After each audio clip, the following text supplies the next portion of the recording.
Weekend వచ్చిందంటే చాలు ఇంట్లో అందరూ కలిసి బయటికి వెళ్ళి ఏదో ఓ రెస్టారెంట్లో డిన్నర్ చేయాల్సిందే. అట్లా చేస్తే తప్ప తృప్తిగా ఉండలేదు హైదరాబాద్లో చాలా మందికి.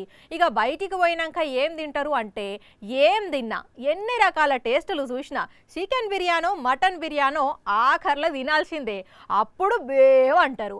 అయితే అట్లా తినేటోళ్ళు ఒక్కసారి ఈ వార్తను మిస్ కాకుండా చూడుండ్రి. బిర్యానీ గుమగుమలకు బజార్ల నుంచి పోయేటోళ్ళు కూడా బల్మీటికైనా మనసుకు నచ్చ చెప్పుకొని హోటళ్లకు వచ్చి తినిపోతుంటారు.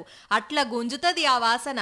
చికెన్ బిర్యానో మటన్ బిర్యానో వారానికి ఒక్కసారన్న తినకపోతే మన హైదరాబాద్ అన్నలకు అక్కలకు నోరంతా సప్పబడ్డట్టు, నాలుక మీద ఉన్న నరాలు సత్కబడ్డట్టు అవుతుంటాయి. అందుకే లొట్టలు వేసుకుంటే బిర్యానీలు తింటారు. తప్పులేదు, వాళ్ళ పైసలు ఖర్చు పెట్టుకొని వాళ్ళు తింటున్నారు. కాకపోతే వాళ్ళ పానం గురించే మా బాధంతా.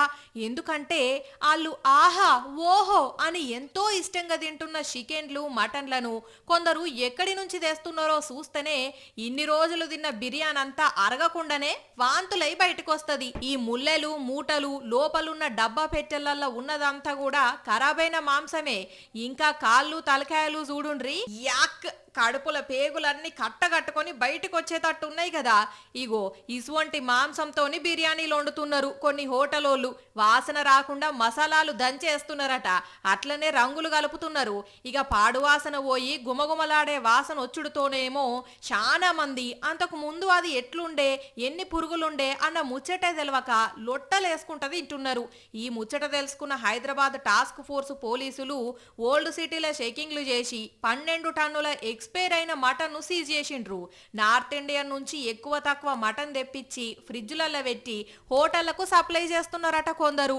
ఇంట్లోగల్ని పోలీసులు అరెస్ట్ చేసిండ్రు. కుళ్ళిన మాంసము ప్రిజర్వ్ చేసి అమ్ముతున్నారు అనే ఒక ఇన్ఫర్మేషన్ మీద ఆ లోకల్ వెటర్నరీ ఆఫీసర్ తీసుకొని జిహెచ్ఎంసీ నుంచి వాళ్ళు వెళ్ళి అక్కడ తనిఖీ చేయగా అక్కడ ఆశ్చర్యకరమైన విషయాలు వెలుగులోకి వచ్చాయి. 12 టన్నుల మేకల యొక్క గొర్రెల యొక్క తలకాయలు, కాళ్ళు, కిడ్నీలు, లివర్లు, తర్వాత ఇతర అవయవాలన్నీ కూడా దాంట్లో పూర్తిగా అన్హైజీనిక్ కండిషన్లో వాళ్ళు అక్కడ స్టోర్ చేసి పెట్టి ఎన్నో రోజుల నుంచి నిల్వ చేసి వాటిని ఈ ఫంక్షన్లకు, పెళ్లిళ్లకు, హోటల్స్కి సరఫరా చేస్తున్న విషయాన్ని వెలుగులోకి వచ్చింది.